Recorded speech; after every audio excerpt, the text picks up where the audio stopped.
आत्मीय बंधु, हम यम की बात आपसे कर चुके हैं, जिसमें आप कह चुके हैं कि उसकी अवधारणा में अहिंसा, सत्य, अस्तेय, प्रगड़ और ब्रह्मचर्य।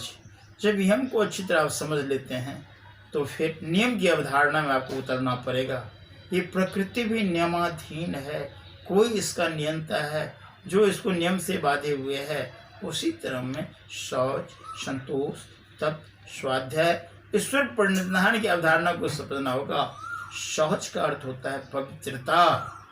अभी के दौर में शौच को लोगों ने शौचालय में ढाल दिया और लोग उसको नफरत की निगाह से देखना शुरू कर दिया, यानी शौचालय को लोग अपरिहार्य की स्थिति में डाल दिया, जबकि वो पवित्रता इतनी परिहार्य है।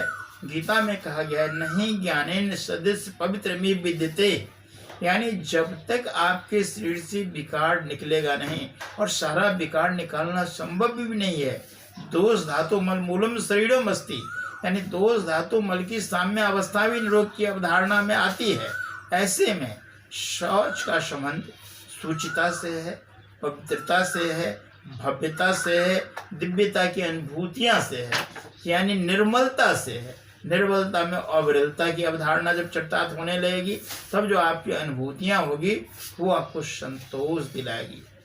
और संतोष यानी आपकी जो परिस्थिति है, आपकी जो क्षमता है, उसका आकलन करके जब अपने कर्तव्य से जुड़ेंगे, तब जो अनुभूतियां होगी उसके बाद आपको तप की ओर ले जाएगी। और तप की गहराई में जब उतरेंगे तो स्वाध्याय की अवधारणा में स्व का जो अध्याय है, स्व क्या है? आत्मा। आत्मा के अध्याय में ही परमात्मा का निवास है।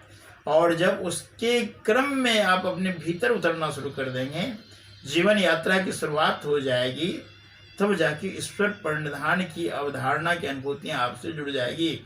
कहा गया है, अष्टचक्रा नव द्वारा तेसा नाम पूर्व अयोध्या तत्सिरण में कोशा वृत्त, यानी ये शरीर जो है आपका है, इसमें 8 चक्र है, 9 द्वार है, और उसी के भीतर में ज्योतिष रूप में हृदय में ईश्वर का वास है।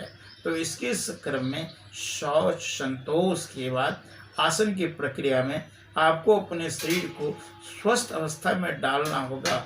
स्वस्थिति, सस्वस्थ स्थिति और स्व की स्थिति में आने के लिए जीवन यात्रा की गहराई में आपको अपने भीतर की यात्रा करनी होगी।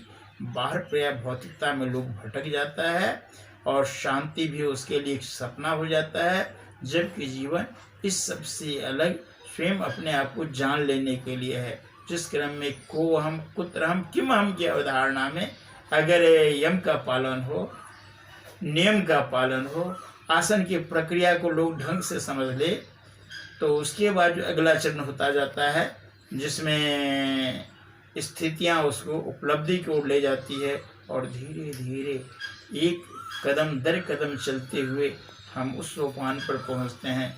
इस सोपान पे समाधि की अनुभूतियां आपको अपने उद्गम से जोड़ती है और परम शांति के अनुभव दिलाती है। आप इस गहराई को समझेंगे, अपनी जीवन यात्रा को सार्थक करेंगे। अपने मंगल कामनाओं के साथ बहुत बहुत साधुवाद।